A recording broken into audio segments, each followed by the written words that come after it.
पूर्णमदः पूर्णमिदं पूर्णात् पूर्णमुदच्यते पूर्णस्य पूर्णमादाय पूर्णमेवावशिष्यते।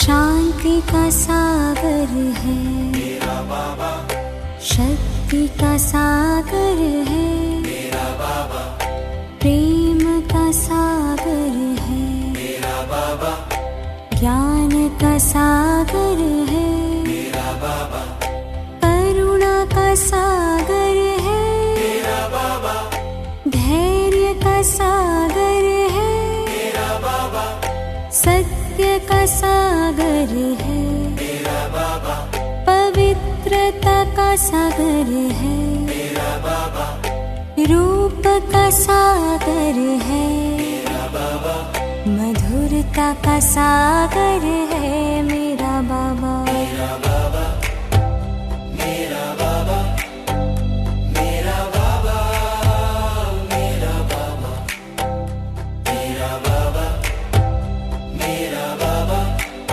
मेरा बाबा, मेरा बाबा, मेरा बाबा, मेरा बाबा, मेरा बाबा, मेरा बाबा, मेरा बाबा, मेरा बाबा, मेरा बाबा।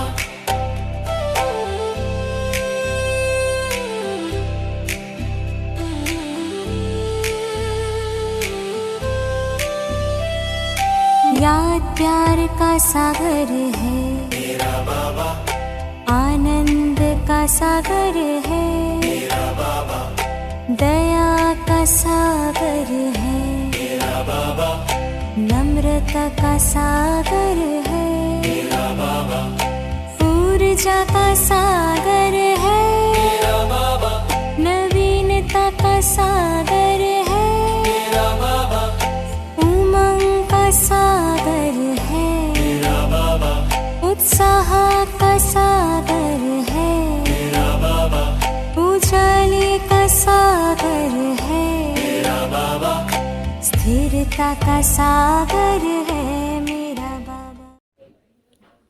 ஓம் சாந்தி. ராமாயணத்தில் நடந்த ஒரு நிகழ்வு. ஒரு பொண்ணு தன்னுடைய தாய் வீட்டிலேருந்து கணவர் வீட்டுக்கு போயிட்டுருக்கா. அப்போ நதியை கடந்து போக வேண்டியது இருக்குது. பகல் முழுக்க நடந்து நதிக்கிட்ட வந்துடுறான். அப்போ இருட்டிடுது. மழையும் வர்றதுனால அந்த படகோட்டி வந்து இன்றைக்கி நைட்டு என்னுடைய குடிலே தங்கிடுங்க, காலையில் போகலான்னு சொல்லிடுறாரு. அதே மாதிரி அந்த பொண்ணு தங்கிடுறான். காலையில் படகோட்டி நதியை கடந்து கொண்டு போய் விட்டுடுறாரு. அப்போ அவர் கணவர் வீட்டுக்கு அந்த பொண்ணு போகும்போது நைட்டெல்லாம் எங்கே தங்கியிருந்தேன்னு கேட்குறாங்க. நடந்த விஷயத்த சொல்கிறான். அப்போ வந்து அந்த படகோட்டி மேலே இந்த பொண்ணுனுடைய தூய்மை மேலே கணவர் சந்தேகப்படுறாரு. சந்தேகப்பட்டு அந்த பொண்ணு அதுக்கு என்ன சொல்கிறான்னா, வாங்க ராமர் ராஜா கிட்ட போகலாம், அவர் வந்து அவர்கிட்ட போய் நியாயம் கேட்கலாம் அப்படின்னு சொல்லி கூப்பிட்டுறான். அப்போ அங்கே போனால் அந்த சிப்பாய் வந்து தடுத்துடுறாரு. அவர் இந்த பொண்ணு சொல்கிற விஷயத்தை எதையுமே கேட்கலை. அதனால் அவள் திரும்பி வந்துடுறான். திரும்பி வந்துட்டு இப்போ ராஜாக்கு இந்த விஷயம் தெரிய வருது. விசாரிக்கிறாரு. அப்போ அந்த பொண்ணை தேடி போகிறாரு. அந்த பொண்ணு அங்கே தேடி பார்க்கும்போது அவள் பக்கத்து ராஜ்யத்துக்கு போயிட்டான்னு சொல்கிறாங்க. இப்போ தனக்கு இந்த ராஜ்யத்தில் வந்து நீதி கிடைக்கலன்னு சொல்லிட்டு பக்கத்து ராஜ்யத்துக்கு போயிட்டா அப்படின்னு சொல்கிறாங்க.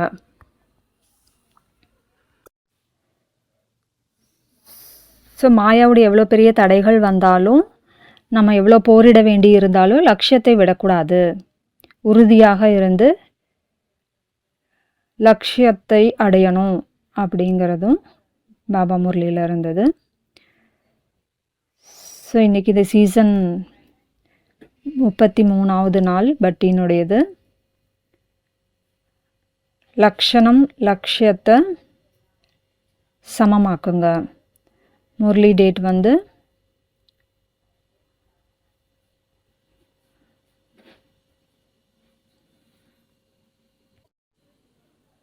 கூடவே அந்த சீதா மாதாவை பற்றியும் சர்ச்சை நடக்குது.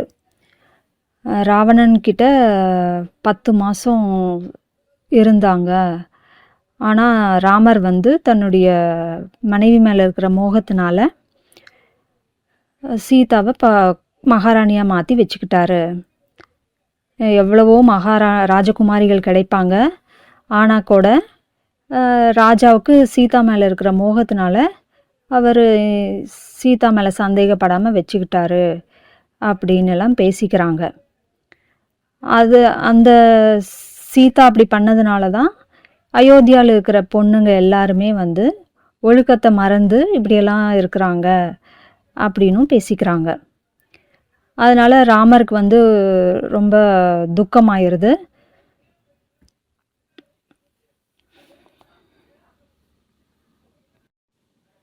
இப்போ ராஜா வந்து துக்கமாயிட்டு அமைதியாக இருக்கிறாரு. அப்போ சீதா வந்து கேட்குறாங்க, என்னது இவ்வளோ துக்கமாக இருக்கீங்க, என்ன காரணம் அப்படிங்கும்போது அவர் சொல்லலை.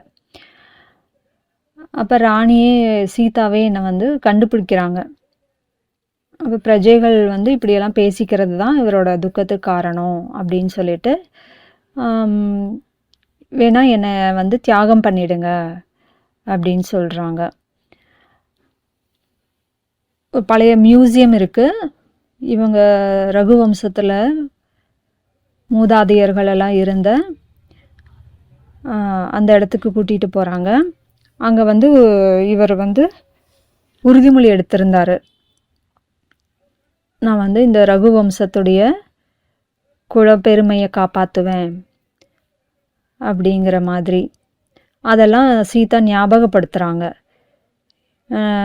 நான் ராஜ்யத்தை கூட தியாகம் பண்ணிடுவேன், உன்னையே தியாகம் பண்ண மாட்டேன், நம்ம 2 பேரும் வேணால் வனவாசத்துக்கு போயிடலாம் அப்படின்னு எல்லாம் ராமர் சொல்கிறாரு. அதுக்கு சீதா வந்து நீங்கள் இங்கேருந்து குலத்தை காப்பாற்றணும், என்னோட கர்ப்பத்தில் வந்து ரகுகுல வம்சம் வளர்ந்துட்டுருக்கு, அதையும் நான் இந்த கலங்கத்தையெல்லாம் போக்கி நான் வீரர்களாகவும் குலப்பெருமையை காப்பாற்றக்கூடியவங்களாகவும் முன்னேற்றக்கூடியவங்களாகவும் மாற்றுவேன் அப்படின்னு உறுதிமொழி எடுத்துட்டு அவங்க வனத்துக்கு போயிடுறாங்க.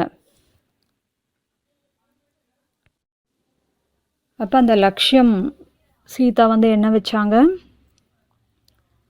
புகழை வந்து பெயர் புகழை முன்னோர்களை விட உயர்த்துவேன், கலங்கத்தை போக்குவேன், அந்த மாதிரி லட்சியம் வச்சு அவங்க போயிட்டாங்க.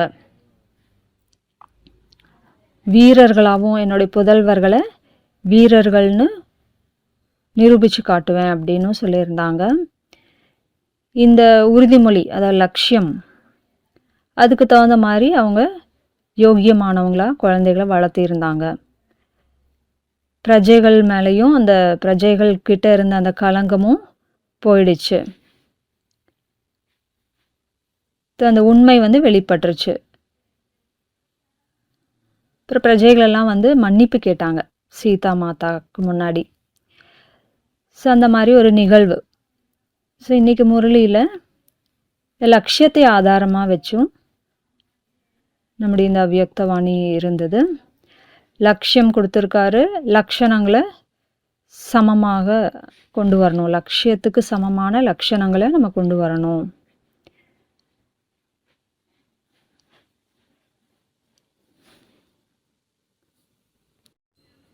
இருபத்தாறு 3/1993. இப்போ இதில் 7 கடலை ஆதாரமாக வச்சுருக்கோம். ஸோ நம்ம இந்த முரளியை ரிவைஸ் பண்ணுறோம். எப்படி பக்தி மார்க்கத்தில் கங்கையில் ஸ்நானம் பண்ணால் பாவம் போயிடும், ஜென்ம ஜென்மங்களுடைய பாவம் அழிஞ்சிரும் அப்படின்னு சொல்கிறாங்க. ஆனால் இதில் எவ்வளோ உண்மை இருக்குது, எவ்வளோ கேரண்டி இருக்குது, அதெல்லாம் எதுவும் கிடையாது.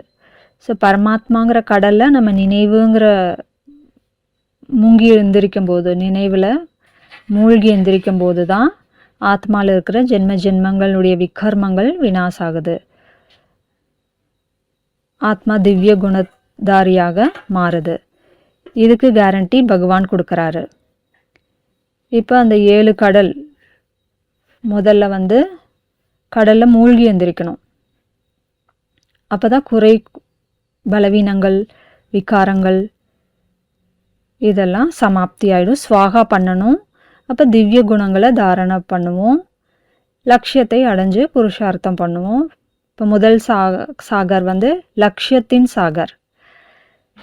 ஸோ பாபா லட்சியத்தின் கடலாக இருக்கார். நமக்கு இந்த லட்சியம் கொடுத்துருக்கிறாரு. ஒவ்வொரு குழந்தையும் லட்சணங்கள் கொண்டு லட்சியத்தை அடையணும் அப்படிங்கிறது தான் அது ஃபஸ்ட்டு. முயற்சி செஞ்சிட்ருக்கோம். மனதார ஊக்க உற்சாகத்தோட எண்ணங்கள் உருவாக்குறோம். ஸோ ஒவ்வொரு குழந்தைக்கும் பாப்சமான் சாக்காரி ஆக்காரி அப்புறம் நிராகாரி ஆகிறதுக்கான லட்சியம் கிடச்சிருக்கு. ஆனால் லட்சணங்கள் என்ன இருக்குது? அதில் உறுதி கிடையாது. லட்சியத்தை அடையிறதுக்கான அந்த உறுதி இல்லாமல் போயிடுது. ஸோ அதுக்கு என்னென்ன காரணங்கள்? ஸோ 99% லட்சியம் வைக்கிறீங்க, லட்சணங்களை நம்பர் வாராக ஆயிடுறீங்க. ஸோ முரளி எல்லோரும் கேட்டிருப்பீங்க, படிச்சிருப்பீங்க. இப்போ என்னென்ன காரணங்கள் இருக்குது? ஏன் வித்தியாசம் வந்துடுது லட்சியத்துக்கும் லட்சணத்துக்கும்? இப்போ தேக அபிமானம். தேக அபிமானத்தின் காரணத்தினால அதான் முரளியில் சொல்லியிருந்தார் பாபா.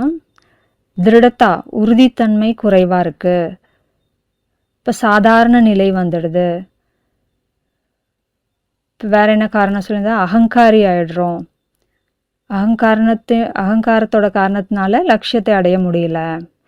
இப்போ முழு முரளியில் முதல்ல ஸோ அகங்காரத்தை சமாப்தி பண்ணணும். நிரகங்காரி ஆகணும். நம்ம முயற்சி அப்போ தான் முன்னேறி போக முடியும், லட்சியத்தை அடைய முடியும். இப்போ முதல் சாகர் லட்சியத்தின் சாகர். அடுத்தது பாபா சொல்லியிருக்காரு அகங்காரத்துடைய கடல், நிரகங்காரியோட கடலாக இருக்கார் பாபா. இப்போ நம்மளும் நிரகங்காரியில் கடலாகணும். ஸோ பாபா இந்த நம்பிக்கை வைக்கிறார், என்னுடைய ஒவ்வொரு குழந்தையும் நிரகங்காரி ஆகணும், அகங்காரத்தை சமாப்தி பண்ணணும். ஆனால் நடக்கிறது என்ன? முயற்சி பண்ணிகிட்ருக்கிற இந்த வாழ்க்கையில் நம்ம முயற்சி பண்ணிகிட்டே இருக்கிறோம். ஏதோ ஒரு நல்ல குணம் வந்துச்சுன்னா அதுக்குடைய அகங்காரம் வந்துடுது. யாருக்குள்ளேயாவது ஏதோ ஒரு விசேஷத்தாக இருக்குது அப்படின்னா அதை வச்சு நம்ம அகங்காரப்படுறோம்.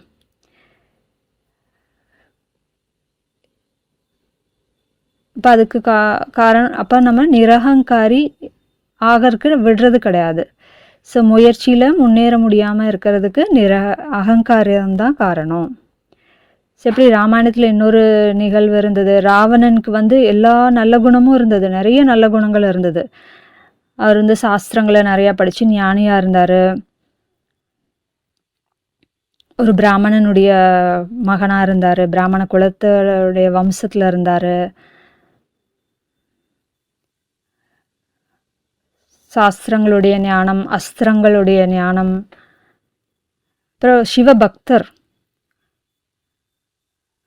நல்ல சிவபக்தராக இருந்தார். தன்னுடைய தினச்சரியாவை ஆரம்பிக்கும் போது கூட நல்ல பக்தியோடு தான் ஆரம்பிப்பார். ரொம்ப சக்திசாலியாகவும் இருந்தார். அழகான மனைவியும் கிடச்சிருந்தாங்க, மண்டோதரி.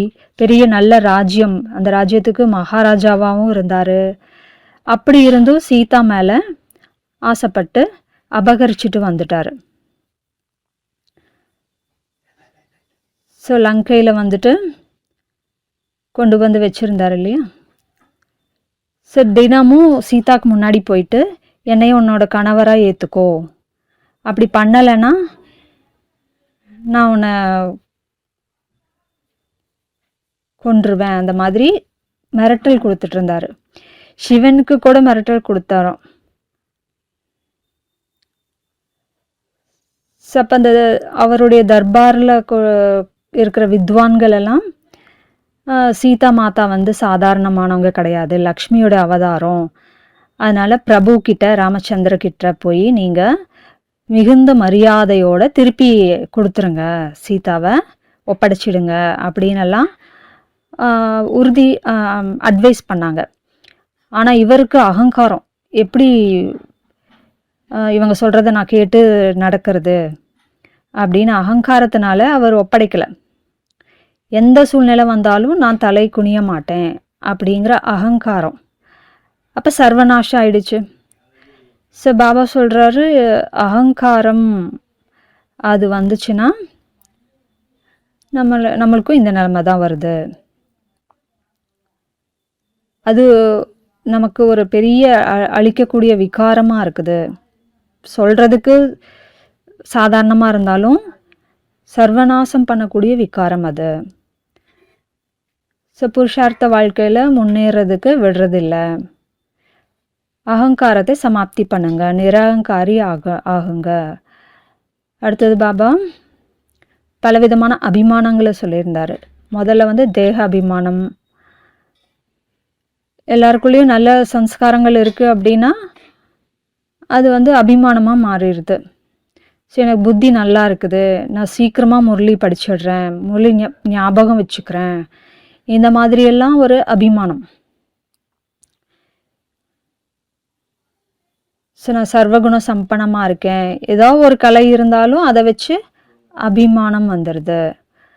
ஸோ பிராமணர்களுக்குள்ள விசேஷ கலை இருக்குது அப்படின்னா அதனுடைய அகங்காரம், அபிமானம். அப்போ ஆகாரி ஃபரிஸ்தா ஆக முடியறதில்ல, தன்னுடைய குறிக்கோளை போய் அடைய முடியறதில்ல. அதனால் பாபா சொல்கிறார், நிரகங்காரி ஆகுங்க. மூணாவது வந்து செக்கிங்குடைய சாகர்.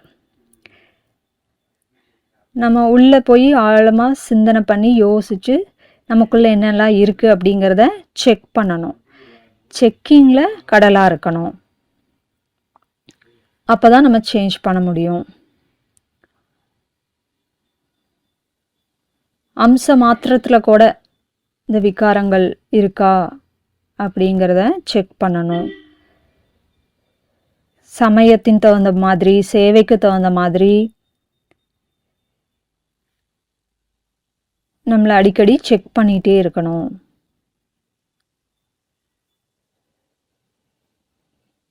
சேவையில் வெற்றி கிடைக்குதா, அப்போ அதில் ஒரு அபிமானம் வந்துடுது. இப்போ அபிமானம் வர்றதுக்கான காரணம் வந்து அகங்காரம். இப்போ நமக்குள்ளே அகங்கார பிரவேசம் ஆயிடுது. சேவையில் வெற்றி கிடைக்குது அப்படின்னா அங்கேயும் ஒரு அகங்காரம், அபிமானம் அதில் விழுந்துடுறோம். அதனால் பாபா சொல்கிறாரு, உங்களுக்குள்ள சூக்ஷ்மமாக இதெல்லாம் போய் செக் பண்ணுங்க, அதனால் செக்கிங்க்கு கடலாக ஆகுங்க அப்படின்றாரு. அடுத்தது பாபா சொல்கிறாரு, நிர்மாணத்தா, பணிவு. என்னுடைய ஒவ்வொரு குழந்தையும் பணிவுள்ள கடலாகணும். எந்த மனிதருக்குள்ள பணிவு இருக்கோ அவங்களுக்குள்ள அந்த மகான் குணங்களெல்லாம் வந்துடும். அவங்க மகான் ஆயிடுவாங்க. எந்தெந்த விஷயத்தில் ஆகணும்? பணிவினுடைய ஒரு விதை மகான் தன்மையினுடைய பலனை கொடுக்குது, பழத்தை கொடுக்குது. ஸோ பணிவுங்கிற விதையை விதைச்சாதான் மரம் வளர்ந்து பழத்தை கொடுக்கும். எப்படி சீதா மாதாவுக்கு வந்து சொன்னாங்க இல்லையா, சாதாரணமானவங்க கிடையாது,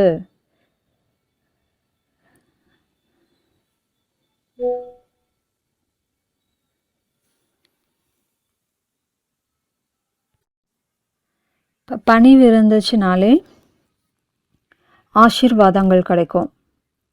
ஆசீர்வாதத்துக்கு பாத்திரமாயிடலாம், எல்லாருக்கும் சுகத்தை கொடுக்க முடியும், எல்லார்கிட்ட இருந்து ஆசீர்வாதமும் கிடைக்கும். அப்போ பாபா சொல்கிறாரு, பணிவுள்ளவங்களா ஆகுங்க, பணிவினுடைய கடல். அதுக்கப்புறம் வைப்ரேஷனுடைய கடல். பாபா வந்து வைப்ரேஷனுடைய கடலாக இருக்கார். நமக்கும் என்ன சொல்கிறாரு முரளியில், வைப்ரேஷன் மூலமாக சேவை பண்ணுங்க.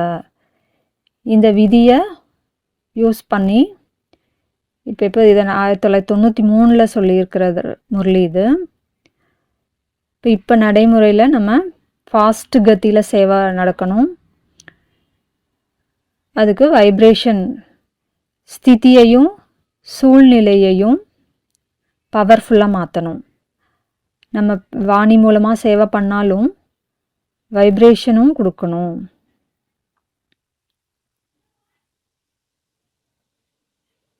ஸோ குறைந்த நேரத்திலே அதிகமான வெற்றி கிடைக்கணும்னா அதுக்கு என்ன விதி? வாணி கூடவே வைப்ரேஷன் கொடுக்கறது தான். ஸ்திதியையும் அந்த இடத்தையும் பவர்ஃபுல்லாக மாற்றணும். அப்போ நம்மளுடைய ஸ்திதியும் பவர்ஃபுல்லாகிடும்.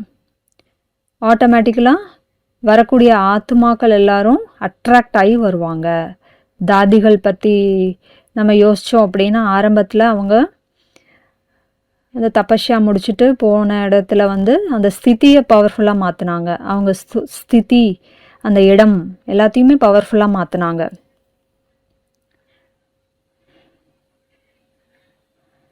எப்படி மவுண்ட் அபோவில் வைப்ரேஷன் பவர்ஃபுல்லாக இருக்குது, புது புது மக்கள் அந்த வைப்ரேஷனை அனுபவம் செய்கிறாங்க. அதே மாதிரி தான் நம்ம ஸ்திதியையும் இடத்தையும் பவர்ஃபுல்லாக மாற்றணும்.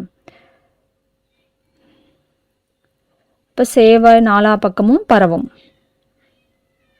பாபா எக்ஸாம்பிள் கொடுக்குறார். கோவில் எப்படி நல்ல வைப்ரேஷன் இருக்குது, ஜடச்சித்திரம் தான் இருக்குது, ஆனால் வைப்ரேஷன் எப்படி இருக்குது, பக்தர்களெல்லாம் ரொம்ப மகிழ்ச்சி அடைகிறாங்க.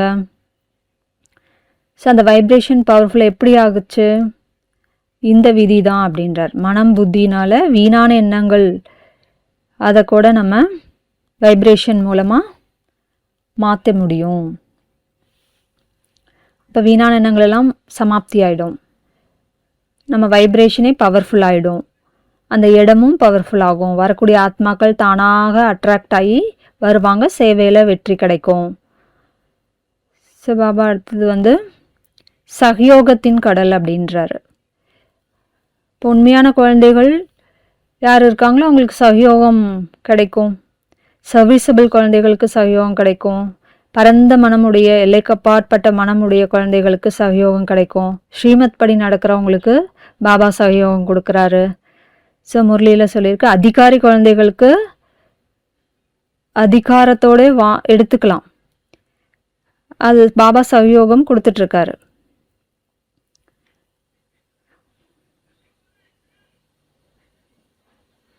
கடைசி நேரம் வரைக்கும் பாபாவோடைய சகயோகம் அந்த அதிகாரி குழந்தைகளுக்கு கிடைச்சிட்டே இருக்கும். இப்போ சகயோகத்தினுடைய கடல்.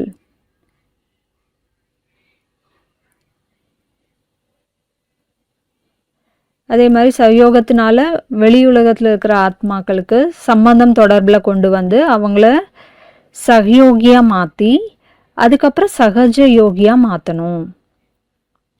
யார் சம்பந்தம் தொடர்பில் வராங்களோ அவங்க சகயோகியாக மாறிடுவாங்க.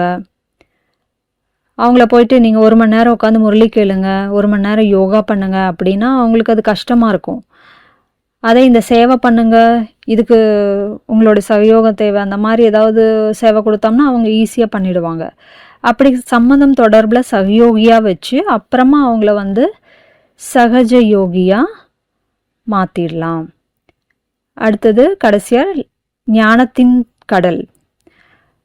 பாபா ஞானத்தின் கடல் அப்படின்னா புரிஞ்சுக்கிறது. பாபா சொல்லியிருக்காரு, புத்திசாலி ஆகுங்க. புத்திசாலி அப்படின்னா தெரிஞ்சுக்கிறது, அப்புறம் புரிஞ்சுக்கிறது. எதையெல்லாம் நம்ம விடணும் அப்படிங்கிறதையும் தெரிஞ்சிருக்கணும். பரிவர்த்தனை பண்ணுறதுக்கும் தெரிஞ்சிருக்கணும். ஸோ இந்த 3 விஷயங்கள் தெரிஞ்சுக்கிறது, புரிஞ்சுக்கிறது, அப்புறம் எதெல்லாம் விடணுங்கிறதையும் புரிஞ்சிருக்கணும். இப்போ அந்த ஞானம் நமக்குள்ளே தானாகவே வந்துடும். அப்போ தான் மாற்றம் வரும். ஸோ இந்த மாதிரி 7 கடல் ஆயிடுச்சு. என்னென்ன கடல்? முதல் லட்சியத்தின் கடல். லட்சியம் இருந்தால் தான் அப்புறம் திருட சங்கல்பம் வச்சு நம்ம லட்சியத்தை போய் அடைய முடியும். லட்சணங்கள் தானாக கொண்டு வர முடியும். குறிக்கோளை அடைய முடியும். அடுத்த நிரகங்காரியினுடைய கடல். அகங்காரத்தை சமாப்தி செய்யணும். மைப்பன் என்னுடையது அப்படிங்கிறத அழிக்கணும். அதை பற்றி பாபா சொல்லியிருந்தாரு. 2 விதமான வேலை பண்ணுதான். ஒரு மை வந்து நான் அப்படிங்கிறது ஸ்வமான், அது இல்லையா, மேலே உயர்த்துது. இன்னொரு நான் அப்படிங்கிறது கீழே விழுக வச்சுடுது. இப்போ பாபா சொல்கிற ஸ்வமானில் இருங்க. ஒரிஜினல் ஸ்வபாவம், ஸ்வமான் தான் ஒரிஜினல் ஸ்வபாவம். ஒரிஜினல் ஸ்வரூபம் என்ன?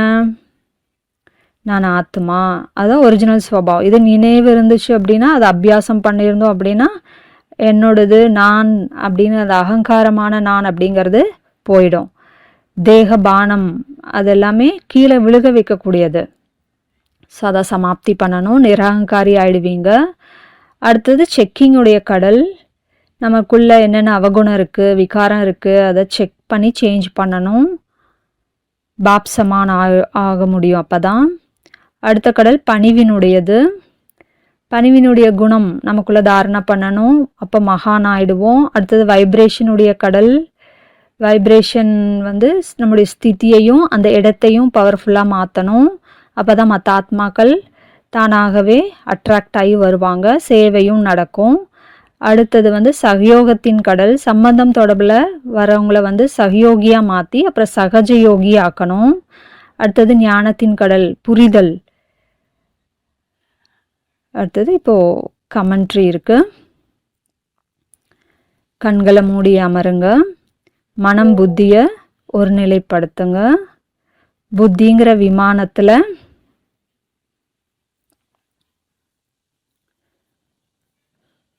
பறந்து போய் அந்த நக்கி லேக்,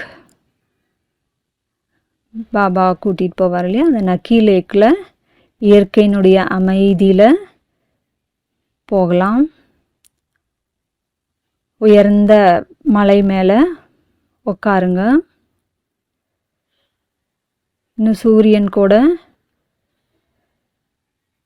உதயம் ஆகலை, அதுக்கு முன்னாடி இருக்கிற அந்த சீனை வெளிப்படுத்துங்க, எமர்ஜ் பண்ணுங்க. பாருங்க உங்கள் கண் முன்னாடி நக்கீலேக்குடைய 4 பக்கமும் மலைகள். கொஞ்சம் கொஞ்சமாக சூரியன் உதயமாகுது. உதிக்கக்கூடிய சூரியனை பாருங்க. 4 பக்கமும் பொன்னிறமான கிரணங்கள் விரிச்சிட்ருக்கு, பரவிட்டு இருக்கு. அந்த கிரணங்கள் நக்கி லேக்கினுடைய தண்ணியில் பிரகாசிக்குது. மலை பொன் கிரணங்களால் பிரகாசமாக இருக்குது.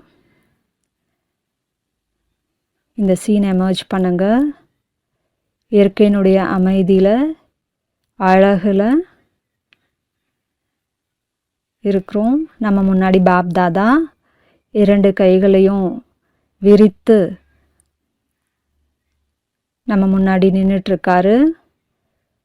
பாபா சொல்கிறாரு, குழந்தைகளே, லட்சியத்தையும் லக்ஷணத்தையும் சமமாக்குங்க. அதுக்கு நிரகங்காரி குணத்தை தாரணை பண்ணுங்க.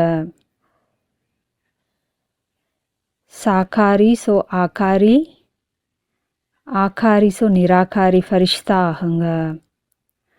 பணிவுங்கிற குணத்தை தாரணை பண்ணுங்க. சம்பந்தம் தொடர்பில் வர ஆத்மாக்களை சகயோகியாகி அப்புறம் சகஜயோகி ஆக்குங்க. வைப்ரேஷனுடைய ஸ்திதி இடத்தை பவர்ஃபுல் ஆக்குங்க. ஸோ பாபா கிட்டேருந்து சர்வசக்திகள் ஆத்மாவாக எனக்குள்ளே வந்துட்டுருக்கு. நக்கி லேக்கில் 4 பக்கமும் அந்த சக்திகள் பரவுது. அந்த வைப்ரேஷன் முழு மவுண்ட் அபூவில் பரவுது. கொஞ்சம் கொஞ்சமாக மவுண்ட் அபூவுக்கு வெளியில் முழு ராஜஸ்தான்லேயும் பரவுது. முழு ராஜஸ்தானையும் தாண்டி முழு பாரதத்துலேயும் பரவிட்டுருக்கு சர்வசக்திகள். ஸோ முழு உலகத்துலேயும் இப்போ பரவிட்டுருக்கு. எல்லா ஆத்மாக்களும் சுகம், சாந்தி, ஆனந்தத்தை அனுபவம் செய்கிறாங்க. துக்கம், வலி, வேதனை இதெல்லாம் போயிடுச்சு அவங்களோடது. ஸோ இப்போ 2 புருவத்துக்கு மத்தியில் வாங்க, கண்களை திறங்க. எங்கே இருக்கிறீங்க?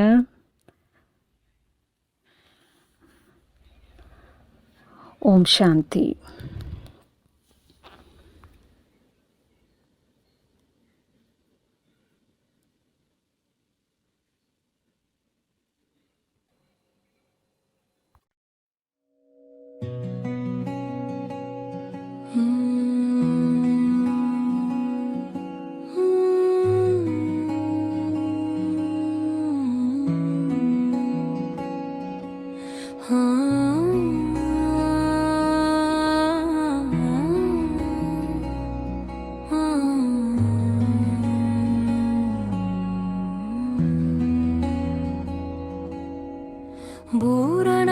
पूर्णमनपूर्णमिदं पूर्णात् पूर्णमुदच्यते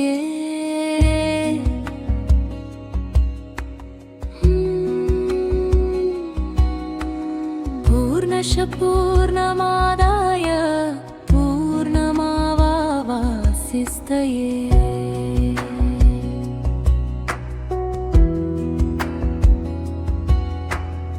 என்னுடைய பாபா என்னுடைய பாபா உடைய பாபா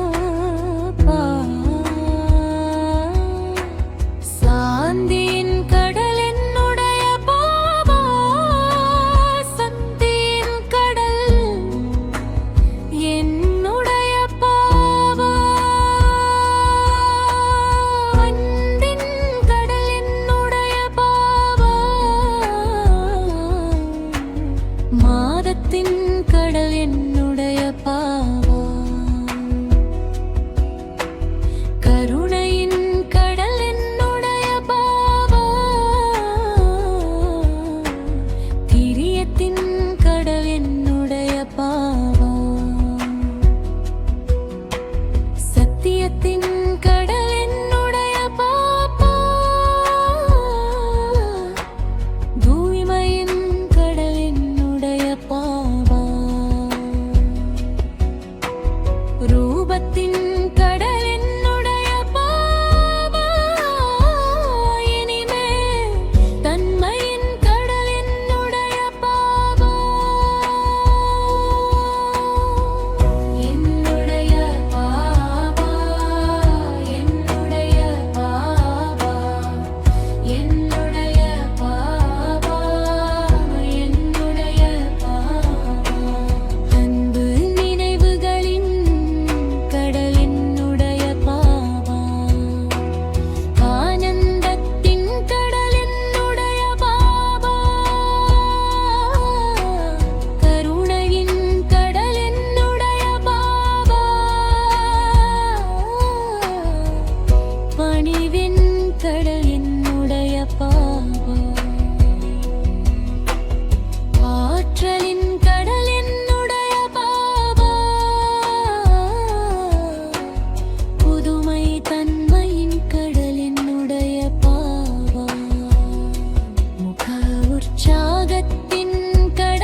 ரகசியத்தை